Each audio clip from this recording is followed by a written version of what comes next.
오늘은 요한복음을 자면서 듣기 편하게 정리를 한번 해보았으니 편안하게 들어주세요. 오늘 하루 정말 힘들지 않으셨나요? 누군가와의 관계 때문에 마음이 아프지 않으셨나요? 직장에서, 가정에서, 교회에서 받은 상처 때문에 가슴이 먹먹하지 않으셨나요? 내일 해야 할 일들 때문에 불안하지 않으셨나요? 왜 나만 이렇게 힘든 것 같은지, 하나님은 정말 나와 함께 계시는 건지 의심해 보지 않으셨나요? 바로 지금 이 영상을 듣고 계신 그 순간, 어두운 방 안에서 혹은 희미한 불빛 아래에서 이불을 덮고 눈을 감으려 하는데 잠이 오지 않는 그 시간, 머릿속은 복잡하고 가슴은 답답하고 내일이 두렵고, 저는 압니다. 여러분이 지금 어떤 마음인지. 15년 동안 목회를 하면서 수없이 많은 분들의 고백을 들었습니다. 목사님, 저 예수님 믿는데 왜 이렇게 외로운가요? 기도해도 응답이 없는 것 같아요. 성경을 읽어도 제 삶과는 너무 먼 이야기 같아요. 다른 사람들은 다 은혜 받는 것 같은데 저만 뭔가 부족한 것 같아요. 그런데 말입니다, 여러분. 저도 똑같았습니다. 목사인 저도, 신학을 공부한 저도, 설교단에 서는 저도, 밤에 잠들기 전 이불 속에서 혼자 눈물 흘린 날들이 있었습니다. 하나님, 저 정말 잘하고 있는 건가요? 제가 목회자로서 자격이 있는 건가요? 이렇게 연약한 제가 누구를 도울 수 있을까요? 그때였습니다. 하나님께서 저를 요한복음으로 이끄셨습니다. 처음에는 그저 익숙한 말씀이라고 생각했습니다. 요한복음 1장 1절, 태초에 말씀이 계시니라. 수없이 읽었던 구절이었습니다. 그런데 그날 밤 그 말씀이 달리 보였습니다. 태초에 말씀이 계시니라는 것은 무엇을 의미합니까? 세상이 창조되기 전부터 예수님이 계셨다는 것입니다.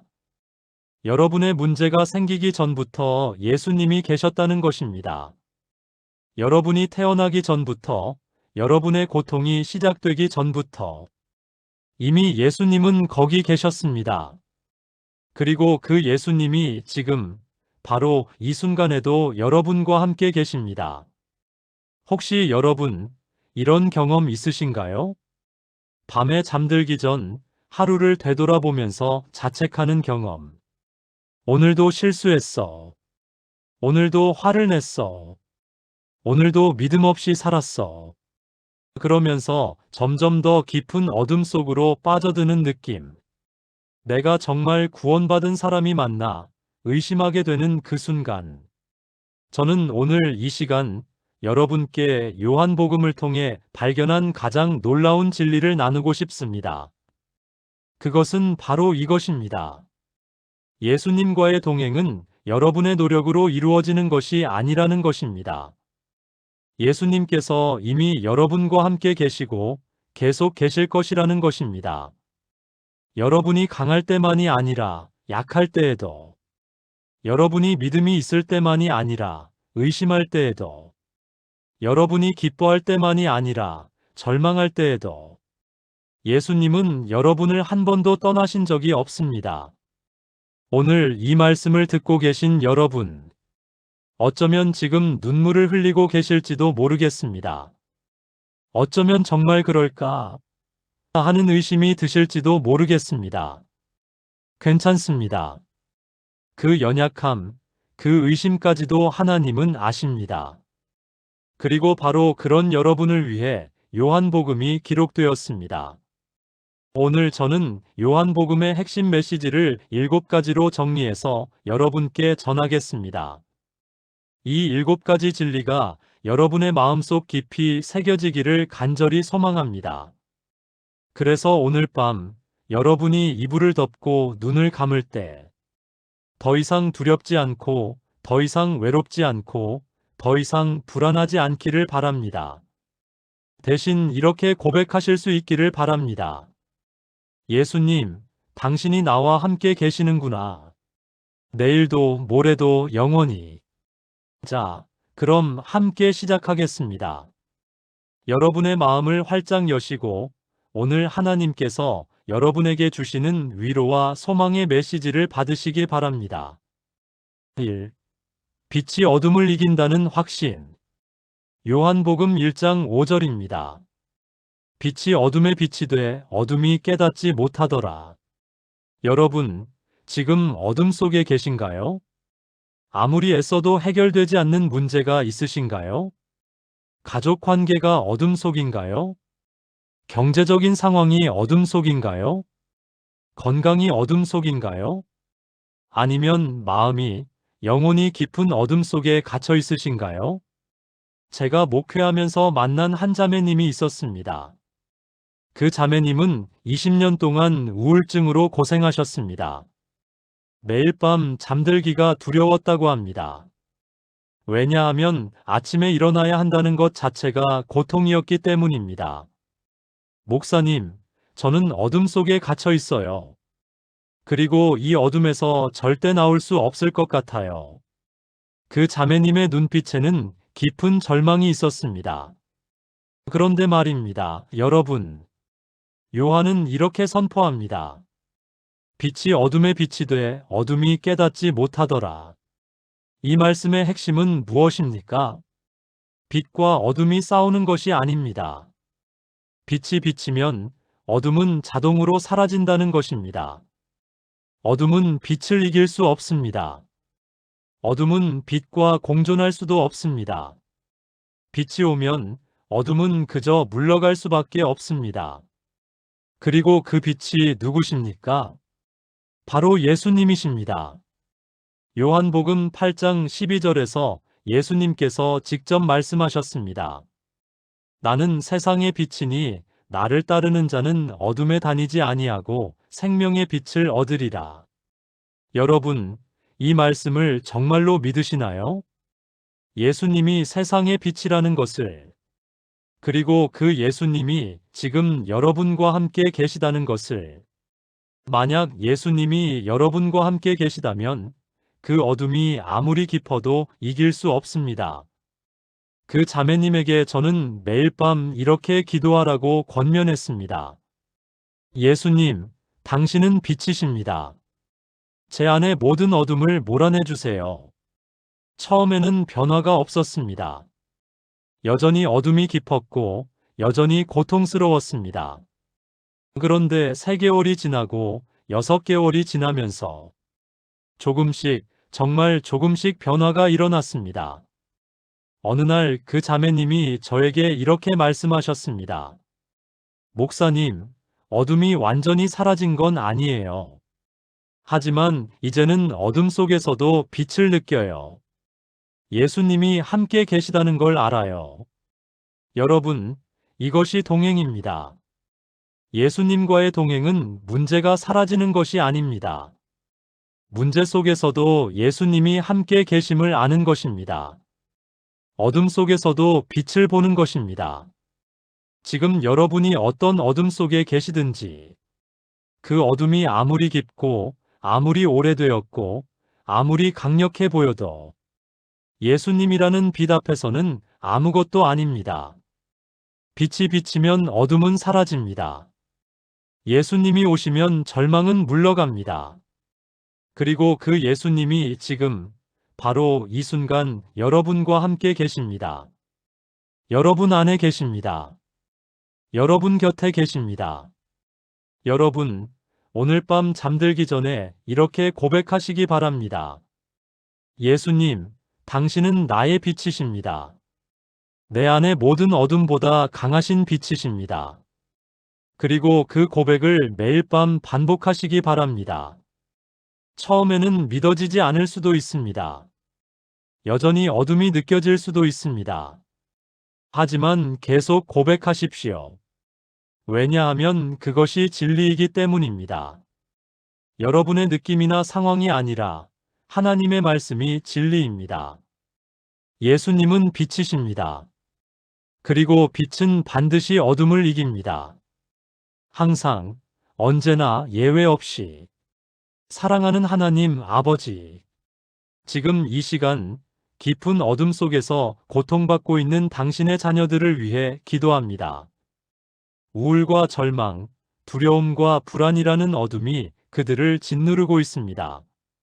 하지만 하나님, 당신의 아들 예수님은 세상의 빛이십니다. 어떤 어둠도 이길 수 없는 강력한 빛이십니다. 지금 이 자녀들의 마음에 그 빛을 비춰주시옵소서. 느껴지지 않아도, 보이지 않아도, 믿어지지 않아도 당신의 빛은 지금 이 순간에도 그들 안에서 빛나고 있음을 믿습니다. 예수님의 이름으로 기도합니다. 아멘. 여러분은 혼자가 아닙니다. 어둠이 여러분을 이길 수 없습니다. 왜냐하면 빛 되신 예수님이 여러분과 함께 계시기 때문입니다. 영접하는 자에게 주시는 권세. 요한복음 1장 12절입니다. 영접하는 자, 곧 그 이름을 믿는 자들에게는 하나님의 자녀가 되는 권세를 주셨으니. 여러분, 이 말씀을 아십니까? 아마 수없이 들으셨을 것입니다. 하지만 오늘은 이 말씀을 다시 한번 깊이 묵상해 보시기 바랍니다. 특별히 권세라는 단어에 주목하십시오. 권세입니다. 자격이 아닙니다. 능력이 아닙니다. 권세입니다. 이것이 무슨 의미입니까? 여러분이 자격이 있어서 하나님의 자녀가 된 것이 아니라는 것입니다. 여러분이 충분히 선해서, 충분히 거룩해서, 충분히 믿음이 좋아서 하나님의 자녀가 된 것이 아닙니다. 하나님께서 일방적으로, 전적으로, 절대적으로 여러분에게 권세를 주셨기 때문입니다. 제가 목회하면서 가장 많이 듣는 질문 중 하나가 이것입니다. 목사님, 저 같은 사람도 정말 하나님의 자녀가 맞나요? 저는 너무 연약해요. 너무 많이 실패해요. 너무 믿음이 없어요. 하나님께서 저를 정말 사랑하실까요? 여러분도 이런 생각 해보신 적 있으신가요? 특히 밤에 잠들기 전 하루를 돌아보면서 오늘도 화를 냈지. 오늘도 불평했지. 오늘도 기도하지 못했지. 그러면서 자책하고 정죄하고 스스로를 학대하는 경험. 그런데 말입니다, 여러분. 하나님의 자녀됨은 여러분의 행위에 달려있지 않습니다. 여러분이 오늘 얼마나 잘했느냐, 못했느냐에 달려있지 않습니다. 오직 한 가지에만 달려있습니다. 예수님을 영접했느냐, 안 했느냐입니다. 그리고 여러분이 예수님을 믿는다면 이미 영접한 것입니다. 그런데 목사님, 제 믿음이 너무 약해요. 괜찮습니다. 겨자씨만한 믿음도 믿음입니다. 목사님, 저는 의심도 많이 해요. 괜찮습니다. 의심하면서도 예수님을 놓지 않으면 그것이 믿음입니다. 목사님, 저는 너무 많이 실패해요. 괜찮습니다. 베드로도 예수님을 3번이나 부인했지만 여전히 제자였습니다. 여러분이 하나님의 자녀인 이유는 여러분이 완벽해서가 아닙니다. 예수님께서 여러분을 사랑하셔서입니다. 예수님께서 여러분에게 권세를 주셨기 때문입니다. 그리고 그 권세는 절대로, 결코 빼앗길 수 없습니다. 여러분이 실수한다고 빼앗기지 않습니다. 여러분이 연약하다고 사라지지 않습니다. 여러분이 의심한다고 없어지지 않습니다. 왜냐하면 그것은 예수님께서 주신 선물이기 때문입니다. 여러분의 행위가 아니라 예수님의 은혜이기 때문입니다. 제가 아는 한 청년이 있었습니다. 그 청년은 어릴 때부터 교회를 다녔지만 항상 자신이 부족하다고 느꼈습니다. 다른 사람들은 다 은혜 받는 것처럼 보이는데 자신만 뭔가 빠진 것 같았습니다. 그래서 더 열심히 기도하고, 더 열심히 봉사하고, 더 열심히 성경을 읽었습니다. 하지만 여전히 공허했고, 여전히 불안했습니다. 어느 날 그 청년이 저에게 와서 울면서 말했습니다. 목사님, 저는 아무리 노력해도 안 되는 것 같아요. 저는 자격이 없는 것 같아요. 그때 저는 그 청년에게 이렇게 물었습니다. 자격이 없어도 예수님을 사랑하나요? 청년은 눈물을 흘리며 대답했습니다. 네, 그래도 예수님은 사랑해요. 그럼 됐습니다. 그것이 믿음입니다. 그것이 영접입니다. 여러분, 예수님과의 동행은 완벽함을 요구하지 않습니다. 다만 한 가지만 요구합니다. 예수님을 향한 마음, 그것뿐입니다. 여러분이 연약해도 실패해도 넘어져도 예수님을 향한 마음만 있다면 그것으로 충분합니다. 왜냐하면 하나님께서 이미 여러분에게 권세를 주셨기 때문입니다. 하나님의 자녀가 되는 권세를. 그 권세는 영원합니다. 변하지 않습니다. 여러분의 상황이 바뀌어도, 여러분의 감정이 바뀌어도, 여러분은 여전히 하나님의 자녀입니다. 영원히 변함없이 확실하게 사랑하는 하나님 아버지, 스스로를 정죄하며 고통받고 있는 당신의 자녀들을 위해 기도합니다. 그들은 자신이 부족하다고 느낍니다. 자격이 없다고 생각합니다. 하지만 하나님, 당신은 이미 그들에게 권세를 주셨습니다. 하나님의 자녀가 되는 권세를. 그것은 그들의 행위 때문이 아니라 예수님의 은혜 때문입니다. 지금 이 순간 성령님께서 그들의 마음에 이 진리를 깨닫게 하여 주시옵소서. 그들이 더 이상 스스로를 학대하지 않게 하시고 당신이 주신 신분, 하나님의 자녀라는 그 놀라운 신분을 기쁨으로 누리게 하옵소서. 예수님의 이름으로 기도합니다. 아멘. 여러분은 하나님의 자녀입니다. 자격 때문이 아니라 권세 때문입니다. 예수님께서 여러분에게 주신 그 권세를 오늘 밤 기쁨으로 누리시기 바랍니다. 3. 포도나무와 가지의 비밀. 요한복음 15장 5절입니다. 나는 포도나무요 너희는 가지라. 그가 내 안에, 내가 그 안에 거하면 사람이 열매를 많이 맺나니 나를 떠나서는 너희가 아무것도 할 수 없음이라. 여러분, 이 말씀을 읽으실 때 어떤 느낌이 드시나요? 혹시 부담스럽지 않으신가요? 열매를 많이 맺어야 하는구나. 나는 열매를 맺고 있나? 예수님 안에 거해야 하는구나. 나는 잘 거하고 있나? 이런 생각 때문에 오히려 더 스트레스 받으신 적 있으신가요? 저도 그랬습니다. 목회 초기에 저는 이 말씀을 읽을 때마다 압박감을 느꼈습니다. 나는 목사인데 열매를 맺어야 하는데 잘하고 있나?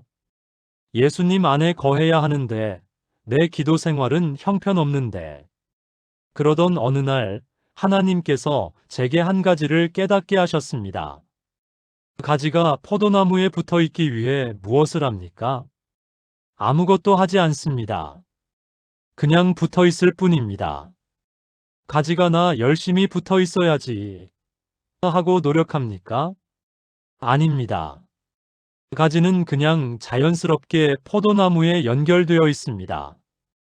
그리고 포도나무로부터 수액을 공급받습니다. 가지가 노력해서 수액을 끌어당기는 것이 아닙니다. 포도나무가 자연스럽게 수액을 흘려보내는 것입니다. 그렇다면 가지의 역할은 무엇입니까? 단 하나입니다. 포도나무에서 떨어지지 않는 것. 그것뿐입니다. 여러분, 이것이 예수님과의 동행입니다. 여러분이 엄청난 노력을 기울여야 하는 것이 아닙니다. 여러분이 완벽해져야 하는 것이 아닙니다. 다만 예수님과 연결되어 있으면 됩니다. 그럼 어떻게 연결되어 있습니까? 아주 간단합니다. 예수님을 포기하지 않는 것입니다. 실패해도 포기하지 않고, 연약해도 포기하지 않고, 의심이 들어도 포기하지 않고, 그저 예수님께 매달려 있는 것. 그것이 바로 가지가 포도나무에 붙어 있는 것입니다. 제가 상담한 한 자매님이 있었습니다. 그 자매님은 수년간 신앙생활을 했지만 항상 불안했습니다. 제가 열매를 맺고 있나요? 제가 잘하고 있나요?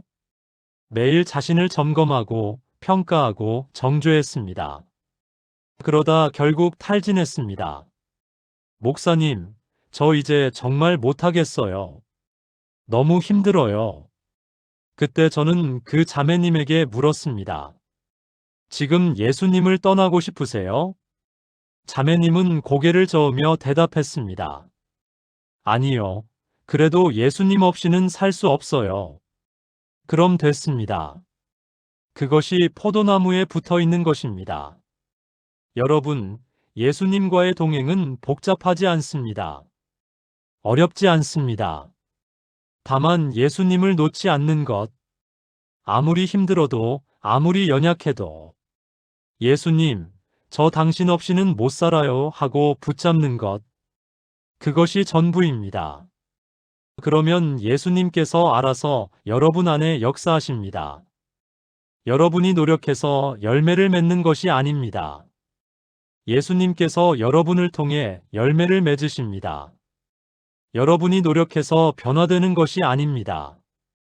예수님께서 여러분을 변화시키십니다. 여러분의 역할은 단 하나입니다.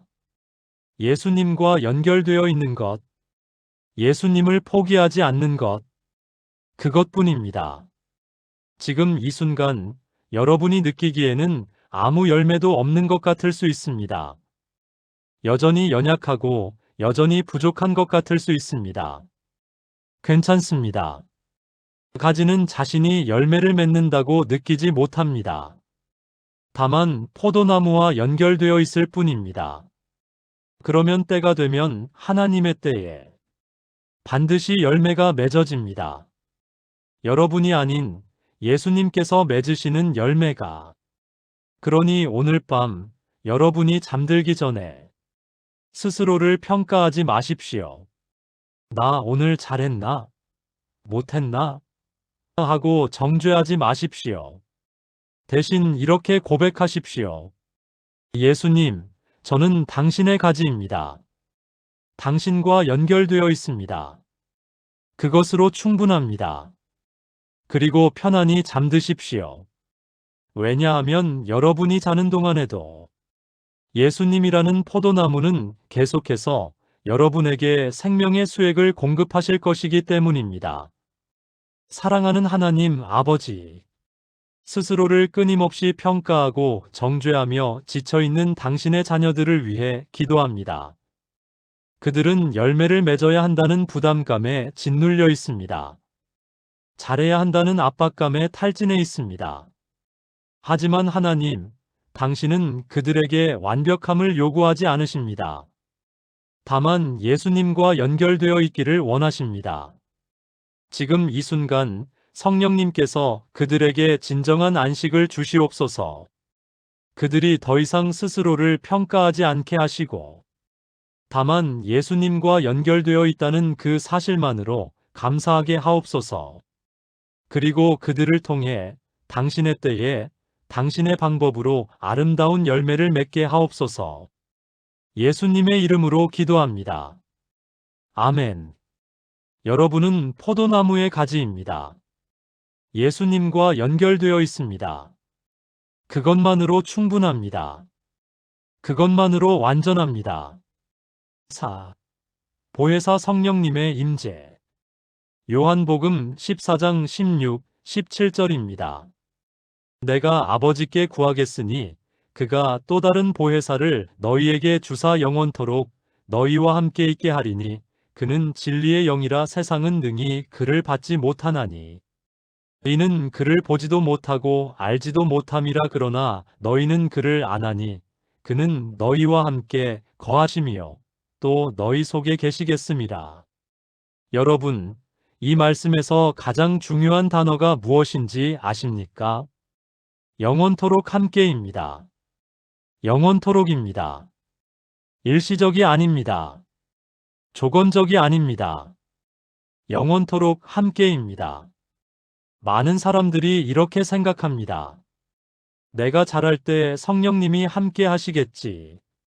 내가 기도를 많이 할 때 성령님이 역사하시겠지.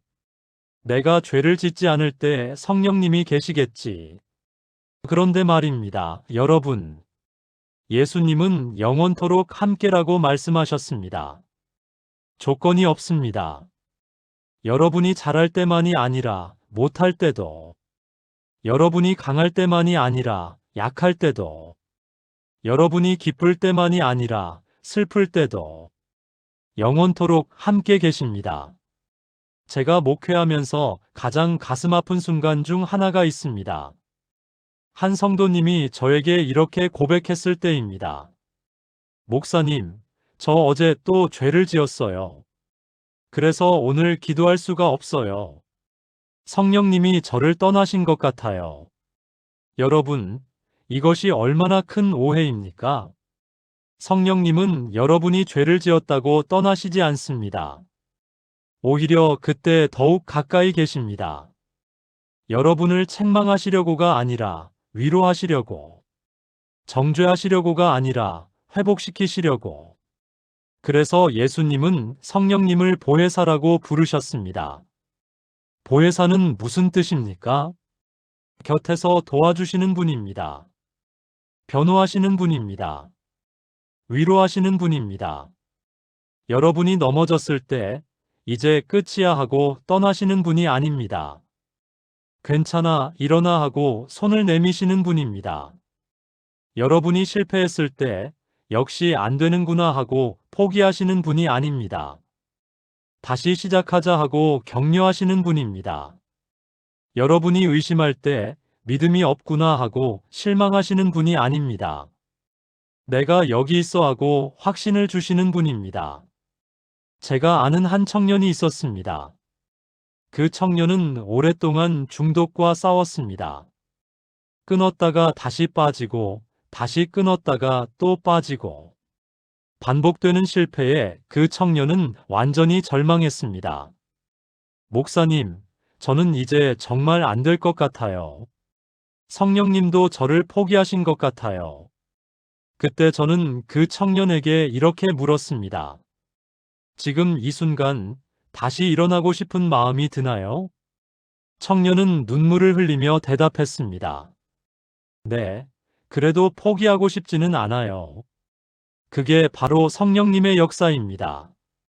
성령님께서 지금도 당신 안에서 일하고 계십니다. 여러분, 성령님은 여러분이 완벽할 때만 함께 하시는 것이 아닙니다. 오히려 여러분이 가장 연약할 때 가장 가까이 계십니다. 왜냐하면 그때가 바로 여러분에게 성령님이 가장 필요한 때이기 때문입니다. 지금 이 순간 여러분 안에 무슨 갈등이 있습니까? 무슨 싸움이 있습니까? 혹시 이러면 안 되는데 하면서도 계속 실패하는 부분이 있습니까? 그것이 바로 성령님께서 여러분 안에서 일하고 계신 증거입니다. 만약 성령님이 안 계신다면 여러분은 그런 갈등조차 느끼지 못할 것입니다. 그냥 죄 가운데 편안히 있을 것입니다. 하지만 여러분이 불편함을 느낀다면, 이건 아닌데 하는 마음이 든다면, 다시 일어나고 싶은 마음이 든다면, 그것이 바로 성령님께서 여러분과 함께 계신다는 증거입니다. 그러니 오늘 밤 여러분이 잠들기 전에 자신을 정죄하지 마십시오. 오늘도 실패했어 하고 절망하지 마십시오. 대신 이렇게 고백하십시오. 성령님, 당신은 지금도 저와 함께 계십니다. 영원토록 함께 계십니다. 그리고 그 확신 속에서 편안히 잠드십시오. 성령님은 여러분이 자는 동안에도 여러분 안에서 일하실 것입니다. 여러분을 변화시키시고 회복시키시고 강하게 하실 것입니다. 여러분이 아무것도 하지 않아도, 그저 잠들어 있어도 성령님은 계속해서 역사하십니다. 왜냐하면 그분은 영원토록 여러분과 함께 계시는 보혜사이시기 때문입니다. 사랑하는 하나님 아버지, 자신이 성령님을 잃어버렸다고, 성령님이 자신을 떠나셨다고 절망하는 당신의 자녀들을 위해 기도합니다. 그들은 자신의 실패와 연약함 때문에 성령님이 자신을 포기하셨다고 생각합니다. 하지만 하나님, 예수님은 성령님이 영원토록 함께 하신다고 약속하셨습니다. 조건 없이, 변함없이 영원토록. 지금 이 순간 성령님께서 이 자녀들에게 당신의 임재를 확신시켜 주시옵소서. 그들이 느끼든 느끼지 못하든 당신은 그들과 함께 계십니다. 그들 안에 계십니다. 그 확신 속에서 오늘 밤 편안히 잠들게 하옵소서. 예수님의 이름으로 기도합니다. 아멘. 여러분 안에 성령님이 계십니다. 영원토록 함께 계십니다. 그것은 변하지 않는 진리입니다. 5. 평안을 주시는 예수님. 요한복음 14장 27절입니다. 평안을 너희에게 끼치노니 곧 나의 평안을 너희에게 주노라. 내가 너희에게 주는 것은 세상이 주는 것과 같지 아니하니라. 너희는 마음에 근심하지도 말고 두려워하지도 말라. 여러분, 지금 평안하십니까? 마음이 편안하십니까? 아니면 불안하십니까? 특히 밤에 잠들기 전 내일을 생각하면 두렵지 않으신가요? 내일 또 무슨 일이 생기면 어떡하지? 이 문제는 어떻게 해결하지? 저 사람과는 어떻게 관계를 풀지? 이런 생각들이 꼬리를 물고 이어지면서 잠을 이루지 못하신 적 있으신가요? 저도 있습니다. 목회자인 저도, 수많은 사람들을 상담하는 저도 밤에 잠 못 이루며 걱정한 날들이 있었습니다. 이 교회는 괜찮을까? 내가 목회를 제대로 하고 있는 걸까? 성도들이 실망하면 어떡하지? 그러던 어느 날 밤, 저는 이 말씀을 묵상하게 되었습니다. 평안을 너희에게 끼치노니 곧 나의 평안을 너희에게 주노라. 그런데 이 말씀을 읽으면서 한 가지가 눈에 들어왔습니다. 나의 평안입니다. 나의 평안입니다. 세상의 평안이 아니라 예수님의 평안입니다. 그렇다면 세상의 평안과 예수님의 평안은 무엇이 다릅니까? 세상의 평안은 상황이 좋을 때 오는 평안입니다. 문제가 해결되었을 때, 관계가 좋을 때, 경제적으로 안정되었을 때, 건강할 때, 이럴 때 세상은 평안을 줍니다. 하지만 예수님의 평안은 다릅니다. 상황이 어려워도 오는 평안입니다. 문제가 해결되지 않았어도, 관계가 여전히 어려워도, 경제적으로 힘들어도, 건강이 좋지 않아도, 그럼에도 불구하고 오는 평안입니다. 왜냐하면 예수님의 평안은 상황에 달려있지 않고 예수님께 달려있기 때문입니다. 제가 상담한 한 자매님이 있었습니다. 그 자매님은 암 진단을 받았습니다. 3기였습니다.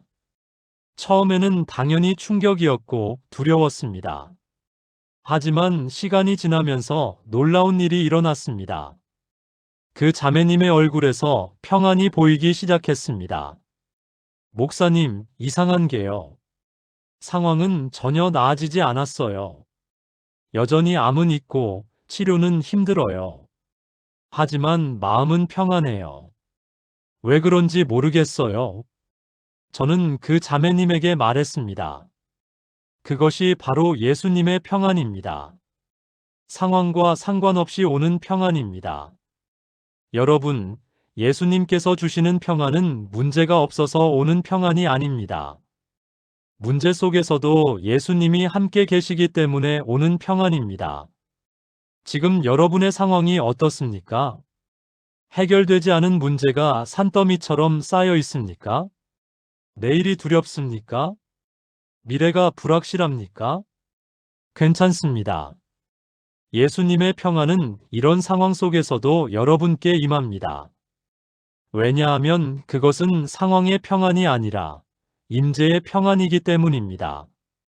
예수님이 함께 계시다는 그 사실에서 오는 평안이기 때문입니다. 그런데 목사님, 저는 그 평안을 느끼지 못하는데요. 괜찮습니다. 느껴지지 않아도 괜찮습니다. 왜냐하면 예수님은 평안을 너희에게 주노라고 말씀하셨기 때문입니다. 이미 주셨습니다. 과거형입니다. 여러분이 느끼든 안 느끼든 이미 주셨습니다. 그러니 오늘 밤 여러분이 잠들기 전에 상황을 보지 마십시오. 문제를 보지 마십시오. 대신 예수님을 보십시오. 그리고 이렇게 고백하십시오. 예수님, 당신이 저에게 평안을 주셨습니다. 저는 그 평안을 받습니다. 처음에는 느껴지지 않을 수 있습니다. 여전히 불안하고 여전히 두려울 수 있습니다. 하지만 계속 고백하십시오. 왜냐하면 그것이 진리이기 때문입니다. 여러분의 느낌이 진리가 아니라 예수님의 말씀이 진리입니다. 그리고 그 진리를 계속 고백하다 보면 어느 순간 여러분은 경험하게 될 것입니다. 상황은 변하지 않았는데 마음이 평안해지는 것을, 문제는 여전한데 두려움이 사라지는 것을, 그것이 바로 예수님께서 주시는 평안입니다. 세상이 주는 것과 같지 않은 평안입니다. 상황을 초월하는 평안입니다. 사랑하는 하나님 아버지, 불안과 두려움 가운데 잠 못 이루는 당신의 자녀들을 위해 기도합니다. 그들은 해결되지 않는 문제들 때문에 마음이 무겁습니다. 내일이 두렵고 미래가 불확실합니다. 하지만 하나님, 예수님은 당신의 평안을 이미 그들에게 주셨습니다. 상황과 상관없는 평안을, 문제를 초월하는 평안을. 지금 이 순간 성령님께서 그 평안을 그들의 마음에 실제로 경험하게 하옵소서. 그들이 상황을 보지 않고 예수님을 보게 하시고, 문제를 보지 않고 임재를 보게 하옵소서. 그리고 그 평안 속에서 오늘 밤 깊이 잠들게 하옵소서. 예수님의 이름으로 기도합니다. 아멘. 예수님의 평안이 지금 여러분과 함께 있습니다. 상황이 어떻든 그 평안은 변하지 않습니다. 오늘 밤 그 평안 속에서 편히 쉬십시오. 6. 부활하신 예수님의 승리. 요한복음 20장 19, 20절입니다.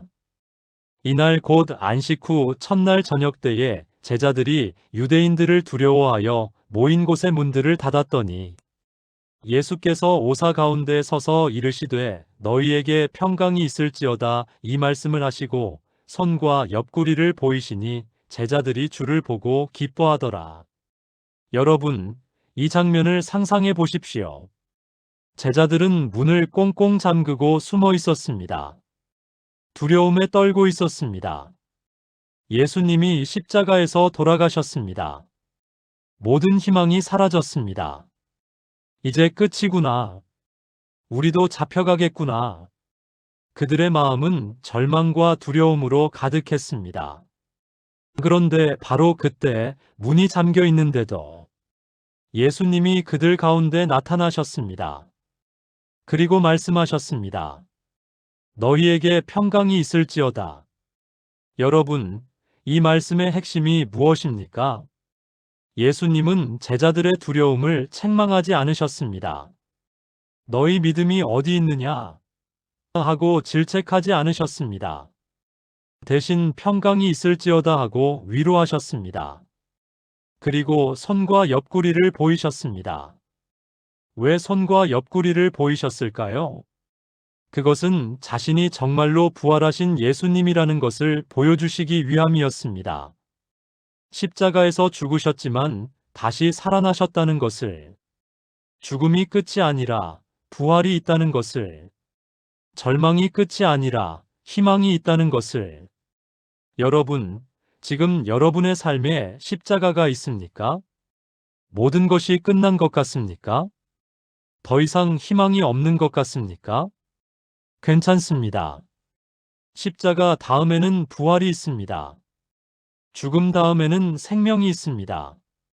절망 다음에는 희망이 있습니다. 그것이 예수님의 메시지입니다. 제가 목회하면서 만난 한 형제님이 있었습니다. 그 형제님은 사업에 실패했습니다. 모든 것을 잃었습니다. 집도, 재산도, 심지어 가족도 떠나갔습니다. 목사님, 이제 정말 끝입니다. 다시 시작할 수가 없어요. 그 형제님의 눈에는 생기가 없었습니다. 완전히 포기한 사람의 눈빛이었습니다. 그런데 신기하게도 그 형제님은 교회를 떠나지 않았습니다. 매주 예배에 나왔습니다. 기도 모임에도 나왔습니다. 목사님, 저도 왜 나오는지 모르겠어요. 그냥 예배당에 있으면 조금이라도 마음이 편해서요. 그렇게 1년이 지나고 2년이 지났습니다. 그러던 어느 날 그 형제님이 저에게 이렇게 말했습니다. 목사님, 신기한 일이에요. 상황은 크게 나아지지 않았어요. 여전히 빚이 있고 여전히 어려워요. 하지만 마음이 달라졌어요. 이제는 다시 살아보고 싶어요. 희망이 생겼어요. 여러분, 이것이 부활의 능력입니다. 상황이 완전히 바뀌지 않아도, 문제가 다 해결되지 않아도, 예수님께서 여러분 가운데 오시면 여러분의 마음에 다시 희망이 생깁니다. 다시 일어날 힘이 생깁니다. 왜냐하면 예수님은 부활의 주님이시기 때문입니다. 죽음도 이기신 주님이시기 때문입니다. 지금 여러분의 상황이 죽음 같습니까? 모든 것이 끝난 것 같습니까? 아닙니다. 예수님은 부활하셨습니다. 그리고 그 부활의 능력이 지금 여러분과 함께 있습니다. 여러분이 잠겨 있는 문 너머로, 여러분이 숨어 있는 그곳으로 예수님은 찾아오십니다. 그리고 말씀하십니다. 너희에게 평강이 있을지어다. 오늘 밤 여러분이 잠들기 전에 여러분의 십자가를 예수님께 내려놓으십시오. 여러분의 절망을 예수님께 맡기십시오. 그리고 부활을 기대하십시오. 예수님, 당신은 부활하셨습니다. 저에게도 부활의 능력을 주십시오. 상황이 당장 바뀌지 않을 수도 있습니다. 문제가 내일 아침에 해결되지 않을 수도 있습니다. 하지만 여러분의 마음에는 변화가 일어날 것입니다. 희망이 생길 것입니다. 다시 일어날 용기가 생길 것입니다. 왜냐하면 부활하신 예수님이 여러분과 함께 계시기 때문입니다. 사랑하는 하나님 아버지, 절망 가운데 모든 희망을 잃어버린 당신의 자녀들을 위해 기도합니다. 그들의 삶에 십자가가 있습니다. 모든 것이 끝난 것 같습니다. 더 이상 일어날 힘이 없습니다. 하지만 하나님, 예수님은 부활하셨습니다. 죽음도, 절망도, 어둠도 이기셨습니다. 지금 이 순간 부활하신 예수님께서 이 자녀들의 삶에 찾아가 주시옵소서. 그들이 잠근 문 너머로, 그들이 숨어 있는 그곳으로 찾아가셔서 평강이 있을지어다 하고 말씀해 주시옵소서. 그리고 그들의 마음에 다시 희망을 주시고 다시 일어날 용기를 주시옵소서. 예수님의 이름으로 기도합니다. 아멘. 예수님은 부활하셨습니다. 그 부활의 능력이 지금 여러분과 함께 있습니다. 절망이 끝이 아닙니다. 부활이 기다리고 있습니다. 7. 영원한 생명의 약속. 요한복음 3장 16절입니다. 하나님이 세상을 이처럼 사랑하사 독생자를 주셨으니 이는 그를 믿는 자마다 멸망하지 않고 영생을 얻게 하려 하심이라. 여러분, 이 말씀은 아마 가장 유명한 성경 구절일 것입니다. 수없이 들으셨을 것입니다. 어쩌면 너무 익숙해서 그 의미를 잊어버리셨을 수도 있습니다. 하지만 오늘 밤 이 말씀을 다시 한번 깊이 묵상해 보시기 바랍니다. 하나님이 세상을 이처럼 사랑하사. 이처럼입니다. 어느 정도입니까? 독생자를 주실 정도입니다. 하나님께서 가장 사랑하시는 독생자, 예수님을 주실 정도입니다. 그 사랑이 누구를 향한 것입니까? 세상입니다. 선한 사람만이 아닙니다. 의로운 사람만이 아닙니다. 자격 있는 사람만이 아닙니다. 세상, 모든 사람입니다. 여러분도 포함됩니다. 지금 이 영상을 듣고 계신 여러분도 여러분이 얼마나 연약하든, 여러분이 얼마나 많이 실패했든, 여러분이 얼마나 부족하든 하나님은 여러분을 이처럼 사랑하십니다. 독생자를 주실 정도로. 그리고 그 목적이 무엇입니까? 믿는 자마다 멸망하지 않고 영생을 얻게 하려 하심이라. 영생입니다. 이것은 단순히 죽은 후에 천국에 가는 것만을 의미하지 않습니다. 지금 이 순간부터 시작되는 생명입니다. 하나님과 함께하는 생명입니다. 예수님과 동행하는 생명입니다. 제가 목회 15년 동안 수많은 임종을 지켜봤습니다. 그 중에서 가장 인상 깊었던 한 할머니가 계셨습니다. 그 할머니는 90세가 넘으셨는데 암으로 돌아가셨습니다. 임종 직전 저는 병실에 있었습니다. 가족들은 모두 울고 있었습니다. 하지만 그 할머니는 평온한 얼굴이었습니다. 심지어 미소까지 지으셨습니다. 그리고 이렇게 말씀하셨습니다. 목사님, 저 이제 예수님 만나러 가요. 기뻐요. 그리고 얼마 후 그 할머니는 평안히 눈을 감으셨습니다. 여러분, 이것이 영생입니다. 죽음도 두렵지 않은 생명입니다. 왜냐하면 죽음이 끝이 아니라 시작이기 때문입니다. 이 땅에서의 동행이 끝나는 것이 아니라 완전한 동행이 시작되는 것이기 때문입니다. 그리고 그 영생은 여러분이 죽을 때 받는 것이 아닙니다. 예수님을 믿는 순간 이미 받은 것입니다. 지금 여러분 안에 있습니다. 요한복음 10장 28절에서 예수님은 이렇게 말씀하셨습니다. 내가 그들에게 영생을 주노니 영원히 멸망하지 아니할 것이요 또 그들을 내 손에서 빼앗을 자가 없느니라. 주노니입니다. 과거형입니다. 이미 주셨습니다. 그리고 내 손에서 빼앗을 자가 없느니라. 누구도 여러분을 예수님의 손에서 빼앗을 수 없습니다. 여러분 자신도 빼앗을 수 없습니다. 왜냐하면 그것은 예수님의 손이기 때문입니다. 여러분의 손이 아니라. 지금 이 순간 여러분은 어떤 생각을 하고 계십니까? 나는 자격이 없어. 나는 너무 연약해. 나는 영생을 받을 만하지 않아. 여러분, 그렇습니다. 여러분은 자격이 없습니다.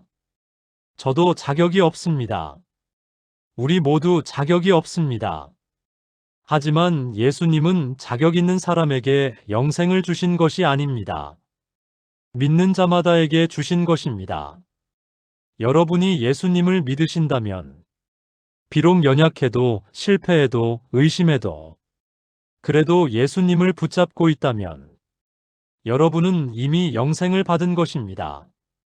그리고 그 영생은 지금부터 시작됩니다. 죽은 후가 아니라 지금부터. 예수님과의 동행이 지금부터 시작되는 것입니다. 오늘 밤 여러분이 잠들 때 이것을 확신하시기 바랍니다. 나는 영생을 받았다. 예수님과 영원히 함께할 것이다.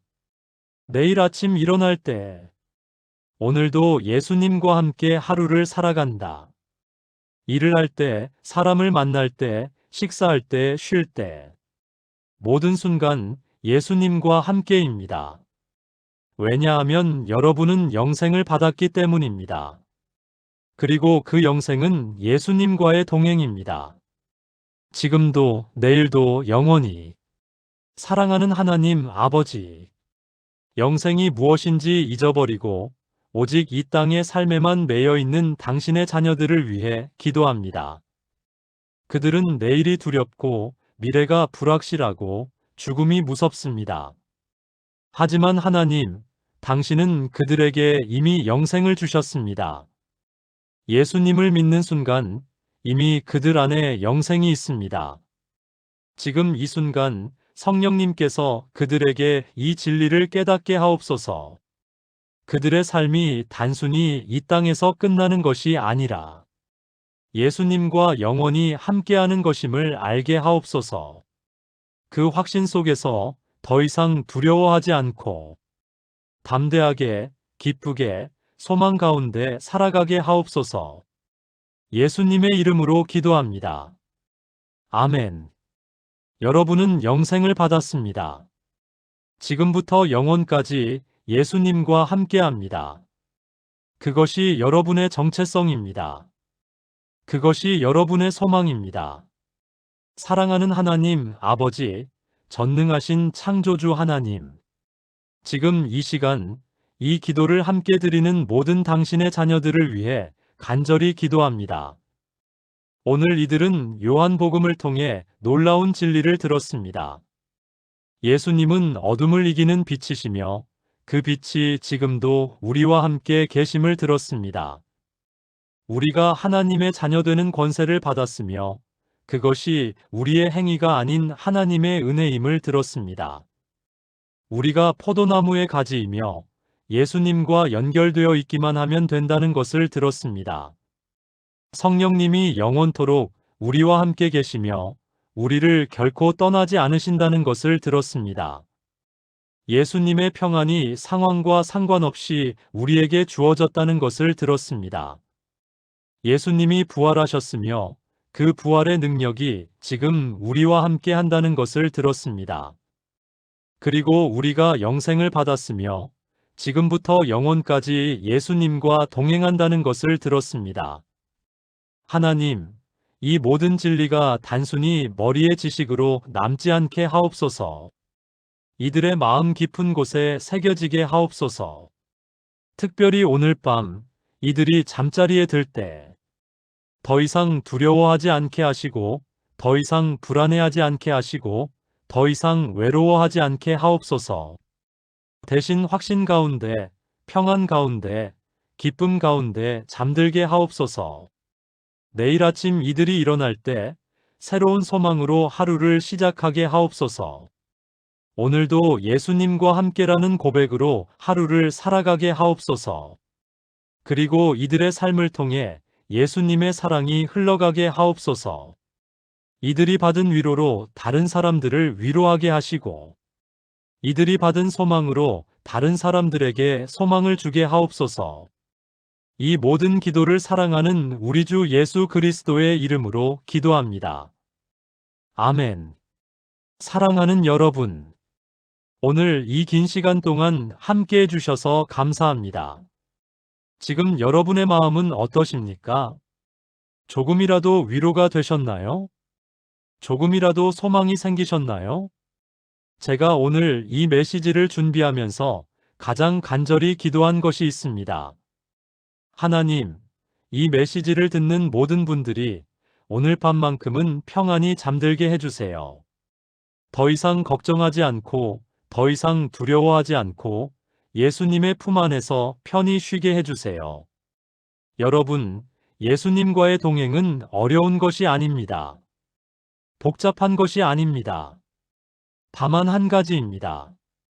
예수님이 지금 여러분과 함께 계시다는 것을 믿고 그분을 의지하는 것, 그것뿐입니다. 여러분이 강할 때만이 아니라 약할 때도, 여러분이 성공할 때만이 아니라 실패할 때도, 여러분이 기쁠 때만이 아니라 슬플 때도 예수님은 변함없이 여러분과 함께 계십니다. 그러니 오늘 밤 이 모든 것을 내려놓으시기 바랍니다. 여러분의 걱정을, 여러분의 불안을, 여러분의 두려움을 예수님께 맡기시기 바랍니다. 그리고 이렇게 고백하시기 바랍니다. 예수님, 당신이 나와 함께 계십니다. 그것으로 충분합니다. 내일 아침 여러분이 눈을 뜰 때 새로운 하루가 시작됩니다. 그 하루도 예수님과 함께하는 하루입니다. 여러분 혼자가 아닙니다. 결코 혼자가 아닙니다. 예수님이 여러분과 함께 일어나시고, 함께 식사하시고, 함께 일하시고, 함께 쉬십니다. 그리고 내일 밤 여러분이 다시 잠자리에 들 때 예수님이 여러분을 지켜주십니다. 이것이 동행입니다. 이것이 요한복음이 우리에게 전하는 메시지입니다. 예수님은 우리를 떠나지 않으신다는 것, 지금도 내일도 영원히.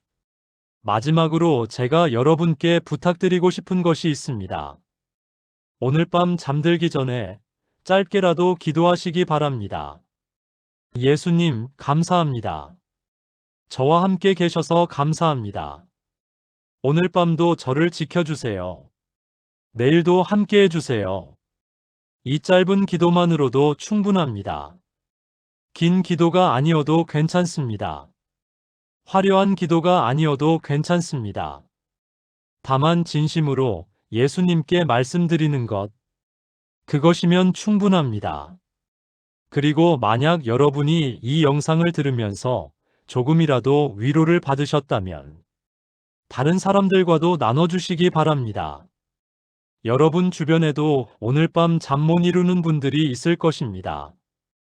불안과 두려움 가운데 있는 분들이 있을 것입니다. 그분들에게 이 영상을 보내주십시오. 나도 이거 듣고 위로받았어. 너도 들어봐. 그 한마디가 누군가에게는 큰 힘이 될 수 있습니다.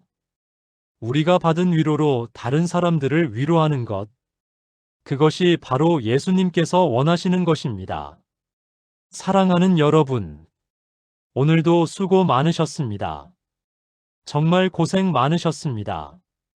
하루하루가 전쟁 같은 삶을 사시는 여러분을 예수님은 너무나 잘 아십니다. 그리고 여러분을 사랑하십니다. 변함없이 끝까지 영원히. 오늘 밤 예수님의 품 안에서 깊이 잠드시기 바랍니다. 그리고 내일 아침 새로운 소망으로 일어나시기 바랍니다.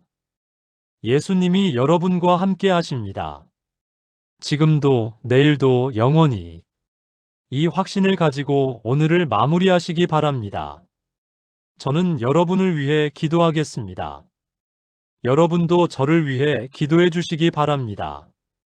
우리 모두 예수님 안에서 하나입니다. 함께 동행하는 가족입니다. 다시 한번 말씀드립니다. 여러분은 혼자가 아닙니다.